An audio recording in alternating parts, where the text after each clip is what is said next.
जय शंकर. सारस्वत महिला समाजातर्फे तुमचं सगळ्यांक मगलो सप्रेम नमस्कार. आज आम्ही हांगा युवती दिन साजरा करून पटून मेळ्यात. आज मेन श्रेय होता आमगेल्या प्रिय साधनापाची. साधना कामतपाची ने एनकरेज केला, आमकां उत्तेजित करूक, युवा महिलांक उत्तेजित करूक तिने ही एक नवीन संकल्पना सुरू केली. त्यानिमित्त आज आम्ही त्या अनुषंगाने स्क्वॅड्रन लीडर मनाली बाजोर आणि सौ मिताली पुथली मल्लापूर हांकां आम्ही आमंत्रित केल्या. तशी म्हळ्यार एक हवाई दल म्हळ्यार आमच्या दोळ्यांत एक कडक कडमेशांतलो रुबाबदार युवक दोळ्यांत येता. जाल्यार आमगेल्या मनाली बाजोर तिने त्या दार्यागल वर्चस्वशील कार्यक्षेत्रांतून नेत्रदीपक यश मिळवून सारस्वत समाजाचे नाव एकदम लौकिकान काडलें. जशी मनालीने देशाच्या संरक्षणाची प्रचंड जबाबदारी यशस्वीरित्या आपणान खांद्यार केली, तशीच आमगेल्या मितालीने समाजांतून आध्यात्मिक प्रसाराची प्रमुख भूमिका अगदी उत्तम रीतीने साजरी केली. सर्व वयोगटांतल्या साधकांक भगवद्गीता पठणाचे शिक्षण ती अगदी मनापासून घेत असते. तिगल विद्यार्थ्यांनी विविध श्रेणींतल्या स्पर्धांतून बक्षीस सुद्धा जिंकल्यात. घर, व्यवसाय आणि अध्यात्म या तिन्ही क्षेत्रांतून तिने अगदी समतोल राखला. अशी प्रतिभावान मिताली तिगले हांव सप्रेम स्वागत करता. काही अपरिहार्य कारणामिती आमगेमध्येंतू मनाली घेवच्या जायनी, सो तिगली प्रेरणा मूर्ती म्हळ्यार तिगल प्रिय आवसू मालती बाजोर ही आमगेल सगळ्यांमध्ये आसा. तिगले हांव मनपूर्वक स्वागत करता.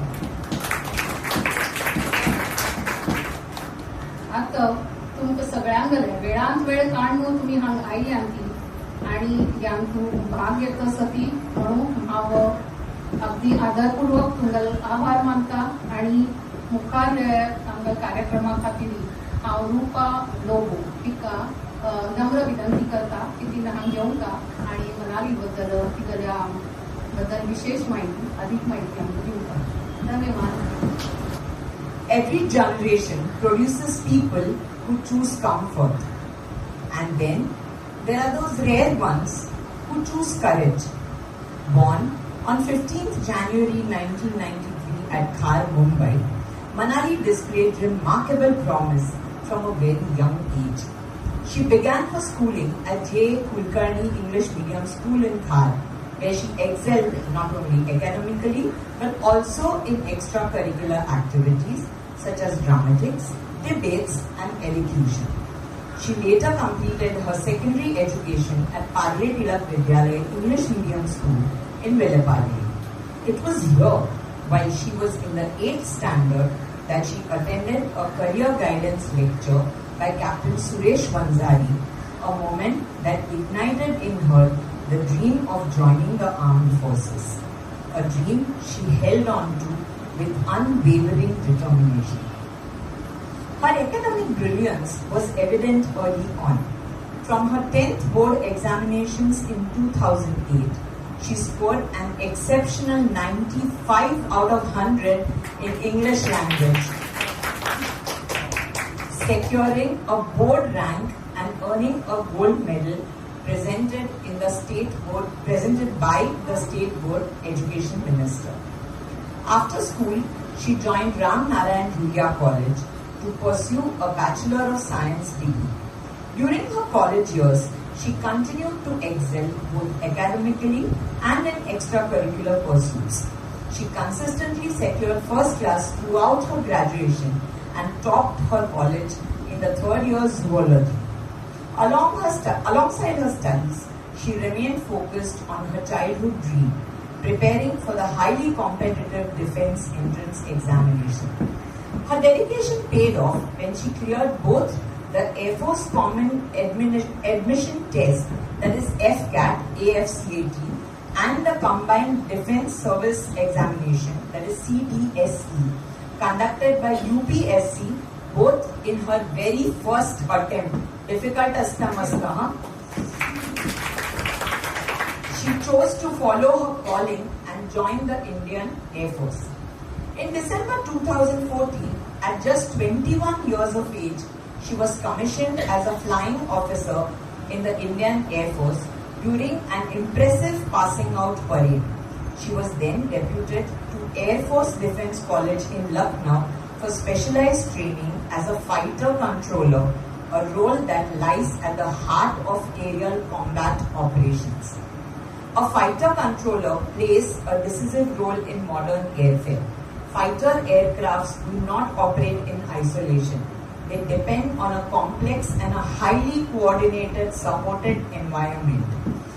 Fighter controllers manage the entire airspace, interpreting radar inputs from ground-based and airborne systems, and guiding fighter pilots during offensive and defensive missions. In many ways, fighter controllers are the invisible commanders of the skies. After completing her specialized training, Manali was posted at the Ambala Air Force Station. During her tenure there, India faced two major security challenges, the Pathankot and the Uri attacks in 2016. Actually, a modest introduction, so forgive me, but every word is worth it. The girl will not talk so much because she's an Air Force girl, so I'm going to house some person.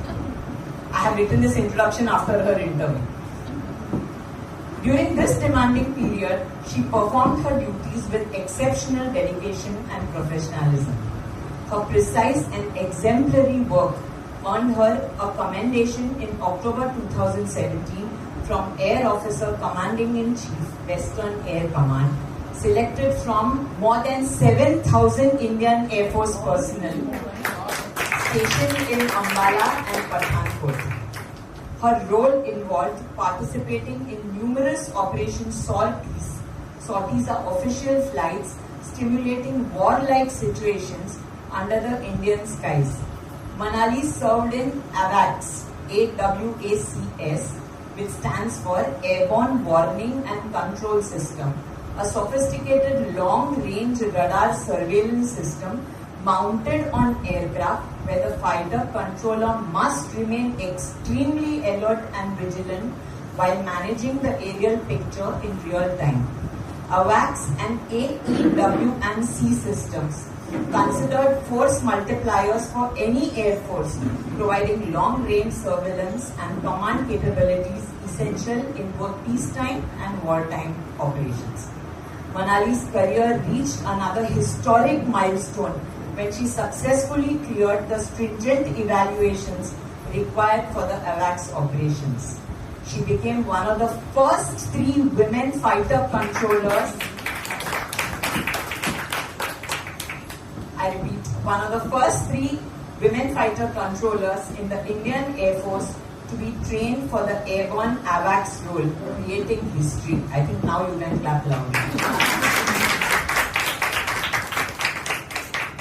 She spent the last 5 years of her military career with only the AWACS Squadron of the Indian Air Force, participating in major operations including Operations Balakot and the Doklam standoff, contributing in critical capacities to India's air defense operations.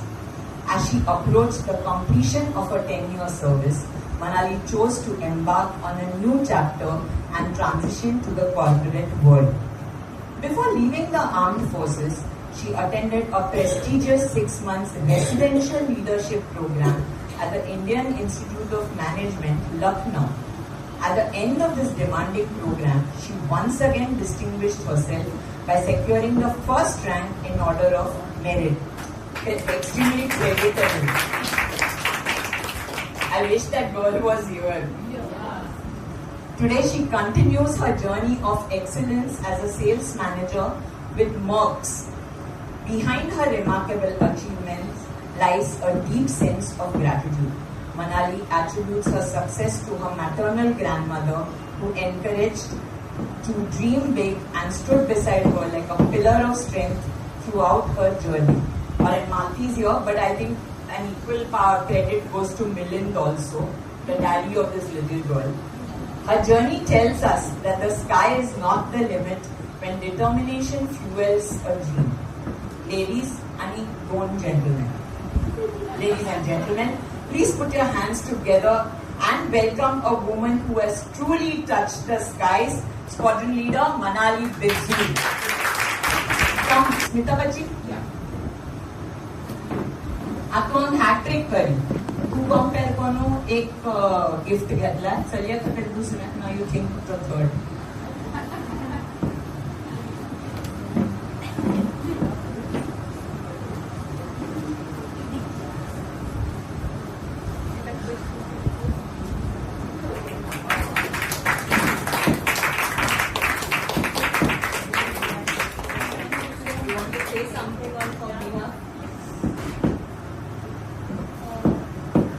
Manali, not speech delivery, but I want to tell you something. She's such a simple child at heart. Like every sort Manali, it is a flight. The flight वरची पॉईल आहे तिला usually time असताना 2 घंटे सकाळी 1:30 to 2:30 तशी they had to fly in the Himalayas as if it's a war. तशी in the dark ना तशी म्हणून it is a practice war practice तशी कितल्या वेळ जावो कितले वगी असो की एक नाव एक जप मानत करतात she always it was a 2.5 minute or 2 minute जप जाल्यार ती करता ती म्हणटाली की स्वामी मजवत असत the strength like you know means the divine blessings are with you. That must सांगते she is very simple child at heart, very modest, and thank you very much for listening.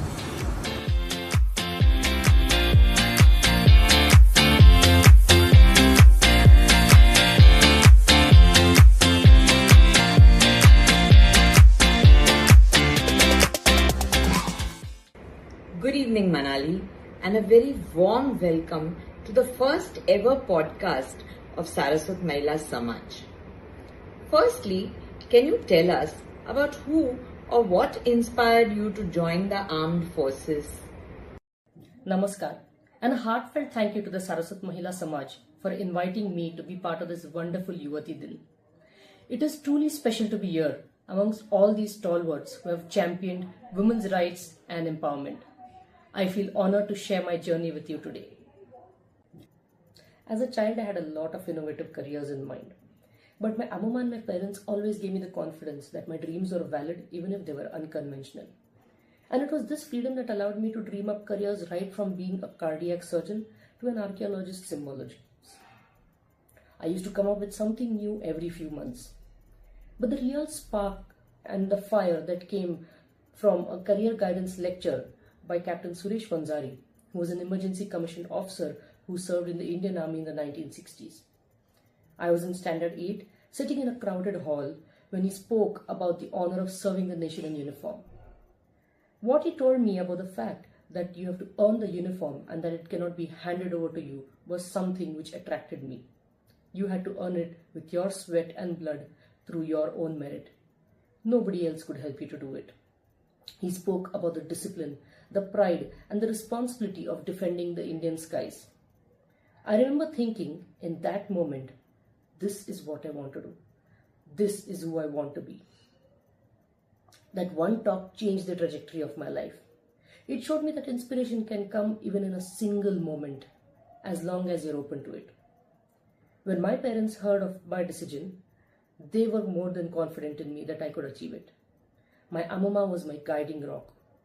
She said, if this is what you want to do, do it. They didn't laugh it off. They didn't encourage me. They made me aware of the trials and tribulations that lay ahead of me, of the sacrifices that I would have to make, of the efforts that I would have to put in not just physically but mentally, emotionally, and even spiritually. Their support was priceless. My amma, who was my guiding spirit, told me that courage is standing firm even when the path ahead seems daunting. And I still remember her words. She said, if you believe in the tricolor, then let it guide your path. These words guided me through every challenge, and then it was set in stone that I would do everything in my ability to join the armed forces. That was really heartwarming.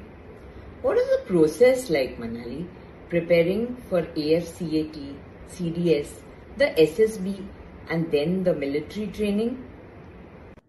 I had decided that I wanted to join the military, but the process was easier said than done. It was years of relentless effort, daunting and tiring, but totally worth it. I realized that other than maintaining my academic qualifications and maintaining the first class throughout my graduation, I would also need to pass the UPSC equivalent Combined Defence Services exam for joining the Army or the Navy and the AFCAT for joining the Air Force. While I was taking training from Captain Vanzari for clearing the interview process itself, which is a week-long process called as the Services Selection Board, I had decided that I would prepare for all the written examinations on my own. So my day would start at 5 in the morning, wherein I would attend the training for the Services Selection Board, then attend college, come back in the evening after my extracurricular activities which I was involved in during college, and then prepare for my written examinations. The written exams, that is the AFCAT and the CDSC, tested not just knowledge but also clarity of thought under pressure. Once I cleared it, came the big daunting task of clearing the Services Selection Board, which is a whole different ballgame altogether. Over a week, we were tested from group tasks to psychological tests, and every moment was determined to push us out of our comfort zone, reveal our true characters, right down to the last shreds of our personality, leadership, and resilience. It tested our integrity at every minute. And then, of course, once we cleared the Services Selection Board, we underwent a complete physical examination. And then, the months of waiting for the final merit list. Finally, in January of 2014, I joined the Air Force Academy at Dundigal for my 1 year of training to be commissioned in the administrative branch of the Indian Air Force. It was a year of early mornings, late nights, physical drills, endless discipline. It was hard, sometimes brutally hard. There were days when exhaustion made me question myself and my capability. But every time I felt low, I reminded myself, I was carrying forward the dreams of generations of Saraswat Brahmin women who believed in empowerment and service. Finally, in December 2014, after 54 weeks of training, I was commissioned as a flying officer in the administrative branch of the Indian Air Force. The passing out parade was unforgettable and surreal. The crisp uniforms, the synchronized marching, the sound of the band, and the moment that we saluted the tricolour as officers. That day, I was no longer Manali. I was Flying Officer Manali, a guardian of the skies. Across my IF career, I have had many cherished memories of serving in live operations. Right from the operations that happened post the Uri attack, the Balakot operations that happened in 2019, or the long-standing Doklam skirmishes. In 2017, I received a commendation from the Air Officer Commanding-in-Chief, Western Air Command, for my dedication to duty. But the one achievement that will always remain close to my heart is when I became one of the first 3 women officers ever of the Indian Air Force who were trained to be fighter controllers on board. Wow, that's really interesting to know. Tell us, what is the most defining moment of your Air Force career? Across my IF career, I have had many cherished memories of serving in live operations. Right from the operations that happened post the Uri attack, the Balakot operations that happened in 2019, or the long-standing Doklam skirmishes. In 2017, I received a commendation from the Air Officer Commanding-in-Chief, Western Air Command, for my dedication to duty. But the one achievement that will always remain close to my heart is when I became one of the first 3 women officers ever of the Indian Air Force who were trained to be fighter controllers on board AWACS. That was history in the making, and I was proud to be a part of it. Before that, the Advitiya, rightfully known as second to none, was an elite unit that was previously reserved only for men in uniform. My 2 colleagues and I were the first women officers who were trained on the system in an airborne operational role. But this training came after an intense screening of professional knowledge, medical fitness, and the ability to handle stress in live operations. After the grueling training, wearing that half wing on a uniform signified far more than just our role. It meant that we had shattered glass ceilings at 27,000 feet in the skies. For 5 years after that, I was posted to the Squadron, where I fulfilled command and control roles across a spectrum of strategic and diplomatic air operations. It wasn't always glamorous. It was intense, demanding, and often invisible to the public eye. But it mattered. And it taught me that true service is about doing your duty even when no one is watching. Being the unit that is first to enter the battlefield and the last to leave was a weight of responsibility that grounded us even when we scored the skies beyond our borders. That's really interesting. Tell us next, how do you see your military values shaping your corporate career today? Approaching the completion of 10 years of service, I was faced with a choice: extend my service for another few years or hang my uniform to explore the unknown. I chose to step into the unknown, and that itself was a blessing that I had received after years in uniform. The courage to forge ahead with a winning attitude. As part of my resettlement assistance, I was nominated for a 6-month full-time management course at IIM Lucknow. Here, I joined a corporate leadership program with defense officers from all 3 services. I soon realized that to achieve something I had never achieved before, I would have to do something I had never done before. This was a different battlefield, boardrooms instead of air bases, but equally ruthless. New games, new rules. Targets had changed, and so had the definition of leadership, or so I thought. But some things never changed. Commitment to duty, resilience, and integrity, values that came naturally to me in the Air Force, were ever relevant in every sector. I worked hard, adapted, and finished first in the order of merit in that course. Simultaneously, I also completed a couple of industry-relevant certifications to be able to understand the corporate landscape better. Today, I am serving with Maersk Shipping Line in Pune, leading international service teams. The uniform may have changed, but the values of commitment, courage, and integrity remain the same. Serving the skies and the nation was my honor, and now shaping global trade is my responsibility. The essence of service remains unchanged. That was extremely unique and interesting, Manali. Now next tell us, we are all very proud Chitrapur Saraswat Brahmins. So, how did the culture of the Chitrapur Saraswat Brahman Samaj influence your wonderful journey? Our Samaj has always been my guiding strength. And so I believe that my journey is not mine alone. It is the result of the blessings of our Guru and Guru Parampara, of a community that empowered me, of my Amma and Papa who believed in me, and most importantly, my Amama, late Srimati Lalita Narayan Kerekate, who stood like a rock behind me. Their faith gave me the courage to chase dreams that many thought were too ambitious. What fortune that even in the Indian Air Force Academy, I was a part of Katre Squadron, named after late Air Chief Marshal L.M. Katre, Chief of Air Staff, another illustrious Bhanap. Our Samaj has always held women at the center of its values. We have been generations ahead of many other Indian societies when it comes to equality in the true sense. For us, women are not just participants. We are leaders, thinkers, change makers, and achievers. From a young age, we are encouraged to study, to lead, to speak up, and most importantly, to dream big and achieve those big dreams.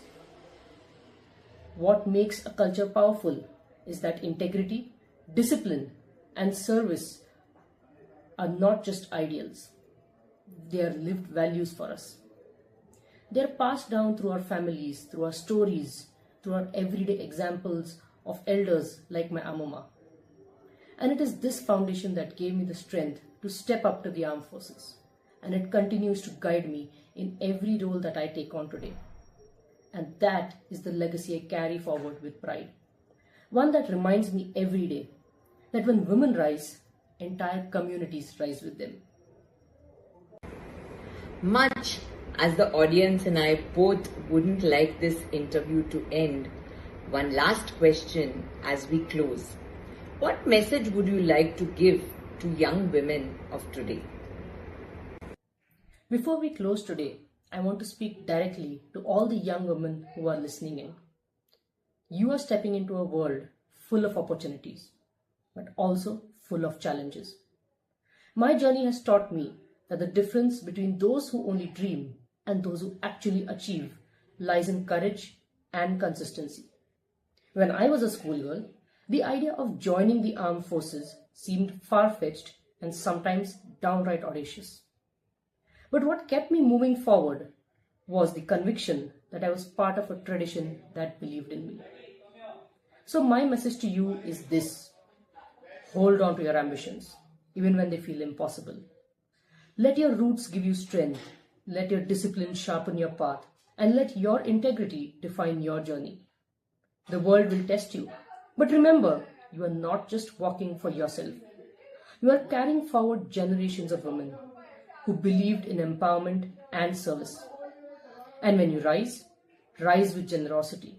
Lift others as you climb, because true success is not measured by how high you go, but by how many you bring along with you.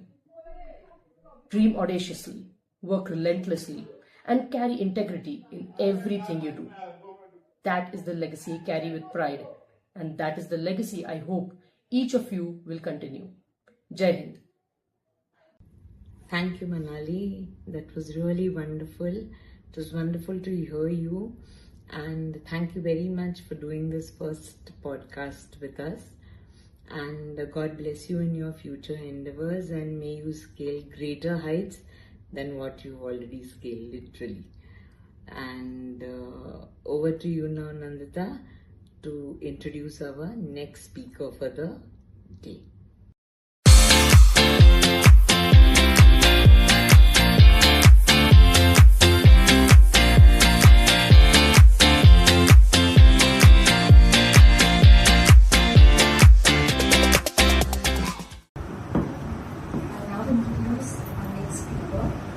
Mitali Puthli Mallapur. Mitali is a communications professional with over 12 years of experience in brand, marketing and corporate communications. She currently serves as Brand and Marketing Communications Manager at the Tata Trust. Over the course of her career, she has worked with organizations such as Saint-Gobain, Family Planning Association of India and Digitas India, gaining experience across both corporate and development sectors. Beyond her professional work, Mitali has a deep inclination towards social and religious activities. Since 2014, she has been teaching recitation of the Bhagavad Gita to sadhakas of all age groups, with her students winning prizes in competitions across multiple categories. She is also currently studying Sanskrit through Chitrapur Saraswat Mall.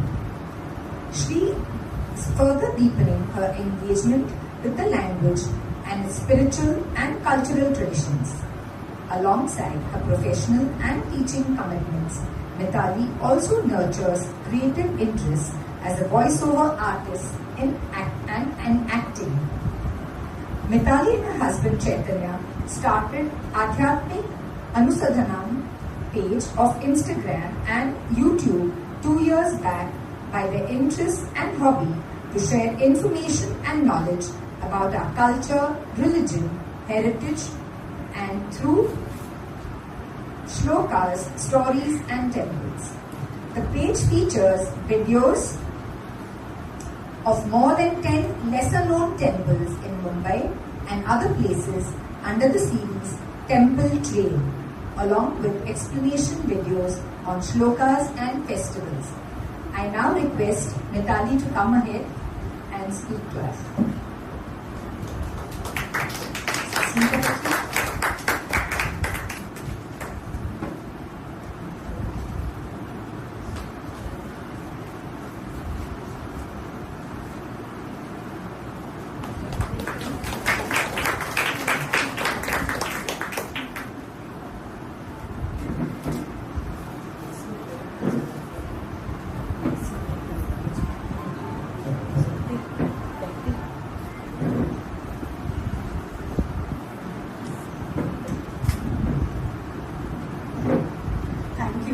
for the wonderful introduction. It's quite humbling. Because in general, we wouldn't, nobody would speak about themselves ever. And when I got this opportunity, when Yuvati reached out to me saying we would like to have you here, and she asked me for a bio, and I realized I've never created one for myself, because you never think of really talking about your achievements or something good that you have done. But this was a great opportunity for me, so thank you for having me here. And I thank the entire Mahila Samaj team for inviting me here and for giving me this opportunity. So when Yuvati actually invited me to speak on behalf of the Samaj, I was quite thrilled, especially because I would get to be here with my childhood buddy Manali. So yes, Manali and I are childhood best friends, and we have grown up together, and I have been lucky and blessed to be part of her journey as well. So looking at all of this, it was just, a moment of pride for me as well. So yes, unfortunately she couldn't be here, but I'm sure she shares the same experience and the same thrill that I am facing right now. But then when Pachi told me which topic I need to speak on, I was in quite a bit of a dilemma, because she asked me to speak about work-life harmony. And ironically, I could find time to jot down points only last night, because I have been so busy with work that I couldn't really, come to sit and write about what I need to talk. But I have put down some points. If I miss out on anything, and if you have any questions, please feel free to ask after I'm done with anything, or even if you want to ask in between, I'm completely fine with that. So jokes apart, words like harmony or balance, they often sound like a perfect state of existence. But to be very honest, that can feel quite utopian.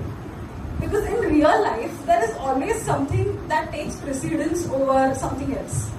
And it's never a perfect balance, so to say. So over time, I have realized that harmony in life doesn't come from perfectly balancing everything, but it comes from a few values or habits that guide the way we prioritize things, depending on what life asks of us at that moment.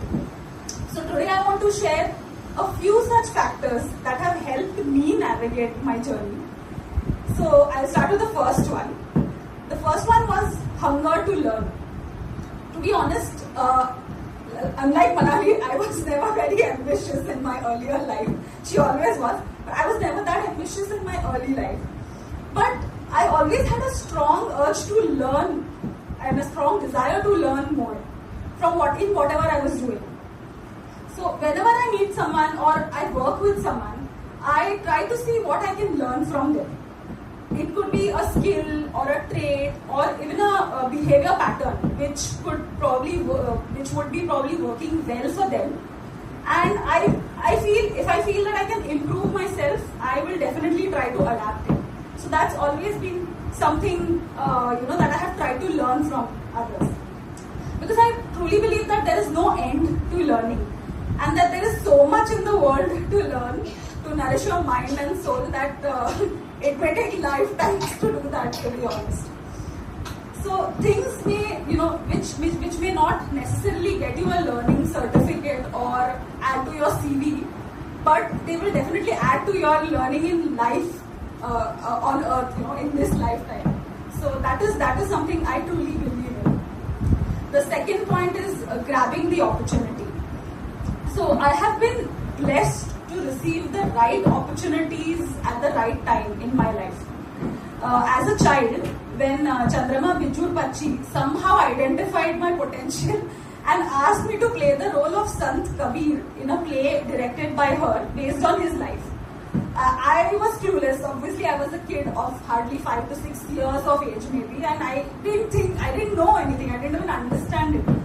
But I grabbed that opportunity, and my parents were equally thrilled, and that was my first entry into the world of acting. Somehow I got into it and very innocently managed to carry out whatever duties she asked of me. And it's a memorable skit for me still in my mind. It was performed in front of Swamiji when when he had visited Dadar Sabha for the first time. So much later, I also got opportunities to be part of plays like Golmaal once again and Chitrapur Vaibhav, which also helped me understand nuances in acting from mentors, experienced mentors like Vipin Nadkarni ma'am and Krishna Chandawar ma'am. One more incident I would like to share is that when Paramapuja Swamiji asked me to start teaching Bhagavad Gita at a very young age, I was hardly in college, and I honestly wondered whether if I was capable enough to teach, because all these years I have been participating in Bhagavad Gita competition since I was maybe 5 or 6 years of age, and never thought of teaching. But Swamiji encouraged me to start, and when I actually questioned myself if I was capable enough to take this up, I realized that if the Guru has seen the potential in you, who are you to question it? And I instantly took up this challenge, and the next year I started teaching without really thinking too much about it or without contemplating too much about it, and thereon my journey started. But I must admit, like I already mentioned, that I have questioned myself many times. But I realized something very important, that when opportunities knock on your door, you simply have to open and grab those with complete faith in God. So that is what I have always done, because you should do the best and leave the rest to the Supreme Power. The next point is that complete what is on your plate. I have always believed this. Amma sanastan mantal pada, jana platan vada pura kha. That quite literally applies to everything in life. Anything and everything that you take up, you must make sure that you complete it. So, and again, this is something I have learned from my mother, because she has always done this and practiced this in her life. When I was doing my post-graduation in social communications media from Sophia Polytechnic, one of my professors, he's a well-known author, Cherry Pinto, he mentioned this, that he said that I worked on projects like a human machine. Because many of my classmates would skip a lot of assignments and only complete those which would fetch them the necessary marks. But I somehow always felt the urge to complete all the assignments that were given to me. So that was something, until he said that I didn't realize, but I know that I have this urge constantly in me, that if I have taken something up, I should bring it to completion. That habit stayed with me even later in life, whether it was work or whether it was learning or teaching the Bhagavad Gita. There was no expectation from it, but I knew that I had to complete it. So that's what. But if something had come onto my plate, I felt responsible to complete it. That is what I would say. Because in the end, it's not just about completing, it's also the intention and the dedication that you put to it that really brings it to fruition. So this is what I have learned from my life, and I am sharing here. Another point that I really practice in my life. All these points I'm honestly telling you is what I completely follow or I have learned. There is nothing that I don't practice. So the next point is keep going back and never give up. There are many things in life that we start with a lot of enthusiasm, but we may have to pause because of certain circumstances. For example, I started learning Sanskrit when I was in school through the mutt itself. But because I didn't have Sanskrit in school, so I had to learn it from the mutt. But somehow it just, after a particular course, it came to a stop, and then I never ended up going back to it because of academics. But later, around the time that I was getting married, I again went back to it. And again, because of my wedding preparations, etc., work took over, and I had to stop it. But I knew that it wasn't me to go back to it. So after my daughter Tarani was born, I was on maternity leave, and I was having a constant urge to go back to things that I have missed out on.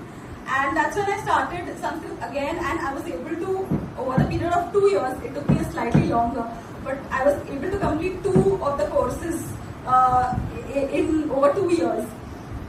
So similarly, in a similar experience, we started our page Adhyatmik Anusandhanam, And when we started off, we had, we went out and covered a lot of videos. And but unfortunately, last couple of months, my work as well as my husband's work has been so hectic that we've not been able to go out and shoot things or put anything out. But we constantly have that urge where we know that we will always go back and come back to our interests and go back to our roots as well. So pausing something essentially is not the same as giving up. That's my motto. Because sometimes life simply asks us to come back to things later. Kala interest sutla, kala ek hobby ashila, ta karni young astana. So magir wachun kella adina. Because you always have it at the back of your mind, and you can always go back to it. There is no age to learn. I mean, there is no age limit to learning or doing something new, exploring. I have known people who have actually were skydiving and kella masta later also in life. They have climbed hard mountains, etc. So it's certainly, I know a cancer survivor who was also an alumni of my college who has trekked the Everest. So that is a wonderful dream. But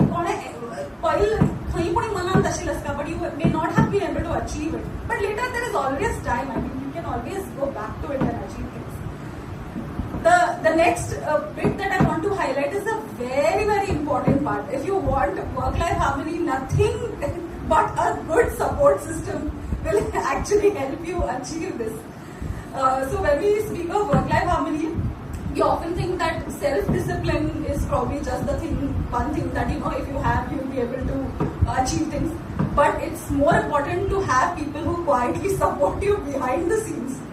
So I have been blessed to be born into a family which is so close-knit and so connected to our roots and our culture.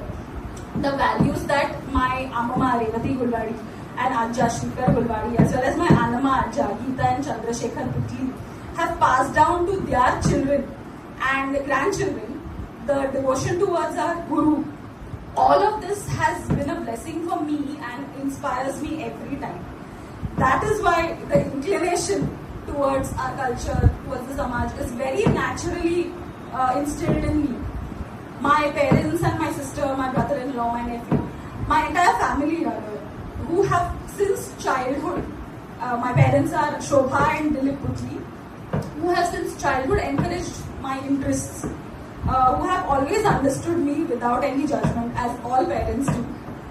And a lot of what I have learned today in terms of shlokas, bhajans, is because of my mother. And a lot of it has not been conscious, to be very honest. My mother proudly shares this with a lot of people, and she says that as a kid, when I used to sleep beside her, and she used to be performing her daily pujans and saying the Suprabhat or anything else, I just picked it up in my sleep and with repeated exposure. And I used to dismiss it, saying, okay, you don't say that to people. But when I see Tarini doing similar things, I realize that is so important, The more you instill, the more it comes naturally to you, the more your children will also pick it up. I was fortunate enough to have been married into a family which shares similar values as my family, my in-laws, Suresh and Rohini Mallapur, who till date let me participate in anything, let me prioritize anything which is important to me, whether it is working late or traveling for work or taking classes, Bhagavad Gita classes or anything. I have to just go and tell them that how I karta sir, okay na, bye kari. That's always their response. There is never a no. Tu has na classes na words tu has sodi pura baki ta kari. So they are always so supportive of everything that I take on. My husband Chaitanya, who's also here, Chaitanya Mallapur, it was because of him that I felt my interest in the culture deepened far more, and I think that is God's grace. And God always puts two people together who may have, who may have some connection, and which has to be taken forward in that particular birth. So I'm really grateful for having him, and it was because of him that I could share whatever we understood of our culture and give my voice to it through our page, Adhyatmik Anusandhana. Tarini, my daughter, is only helping me learn and understand things once again because in the process of teaching her, I am relearning and unlearning, and I am enjoying this process. And she's teaching me a lot of patience and hope and confidence. Patience is the biggest, yes. But confidence is something that I am learning from her. So, next come my cousins. I truly, of course, everybody in my family has been a support system for me, but my cousins, my sisters, who are more than just cousins, they are my sounding board. They are just my cushion. I know that I can just go to them and tani ek divas they will be like, "Acha tu nidon se donu zale thoda वेळ निघता, it's okay, आम्ही मागे बोलूया." And they will just let me take rest, and that's the kind of comfort I have with them. So I'm really grateful that I have sisters like that. And last but not the least, my best friends, the three musketeers of my life. They are Tanaya Hatikudur, Manali Bajoor, and Anuradha Gangoli. These three have been my pillars, have stood by me through thick and thin, through all my rants. They have calmed me down. They have just let me be myself. So these three best friends, I mean, very rarely do friends stay for as long as you wish to. And I have had many friends in life. I'm quite a social person. But the friendship that I share with them is unlike anyone else, because the comfort that you feel with them is something that I'll never feel with anyone else. So that is the kind of support system that you need to have in life, to be able to even think of having some kind of harmony through your life. And last but not the least, I would like to elaborate on the Guru Shakti, because one of the most important reasons for whatever I have been able to manage in life so far is because of the blessings of our Guru Param Pujya Satyaja Shankarashram Swamiji, and of course our entire Guru Parampara. The Guru Shakti always guides me and reminds me that I have to keep trying and never give up. So when you have faith in your Guru, or you have faith in something that you call as a guiding light of your life, or it may even be your inner conviction, life slowly finds its rhythm, I believe. And perhaps that rhythm is what truly brings harmony in my life, is what I would like to conclude with. So yes, I have just lived a quarter of I've hardly seen any life compared to all of you all here who are experienced. But I'm really happy to share something that has worked for me in life, and I'm thankful and grateful for getting this opportunity to be able to stand here and share a little bit of what I have learned. Thank you so much.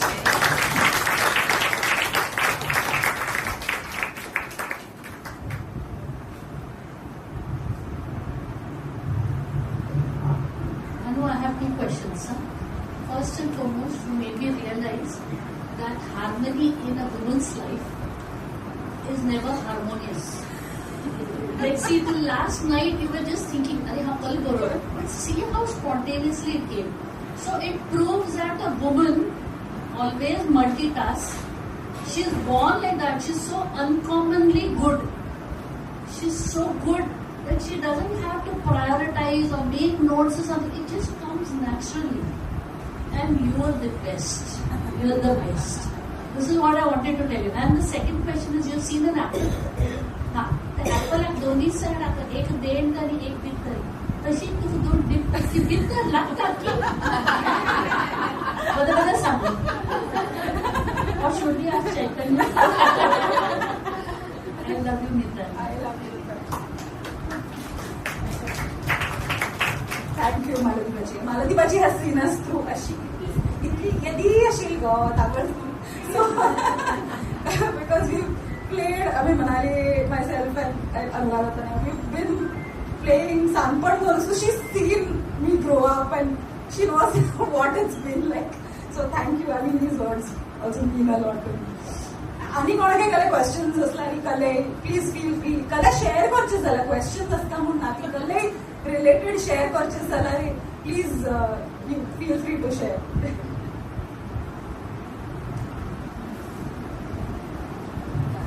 Thank you. Thank you so much. I think it was so spontaneous and from your heart. So that was the best. Because one can come with a long speech, but when it actually comes from your experience which you're sharing, just like that, I think that's the best thing. And your last minute thing really worked. Yeah. It always works. It always works, yeah. I'd like Bhakti to come and give a word. No, Malti Baji was talking about making notes now. I think notes are convenient now. I was just thinking I'm doing just that because these ladies were so inspiring. I'm just writing and I'm thinking this is also not enough. This is also not enough. But anyway, I will just say what I have written. So don't we all feel extremely fortunate today to be here under the same sky as these two remarkable devotees who have we have actually had the privilege of listening to.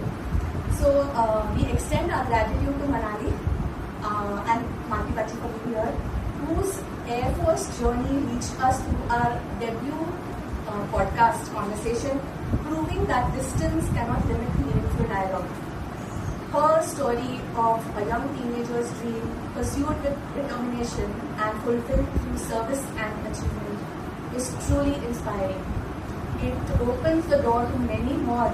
This podcast of ours opens the door to many more such conversations, which we will hope to have with women from across. Now that we know that we can do something like this, we can now connect with people across geographies. So that's a very good plus point for us.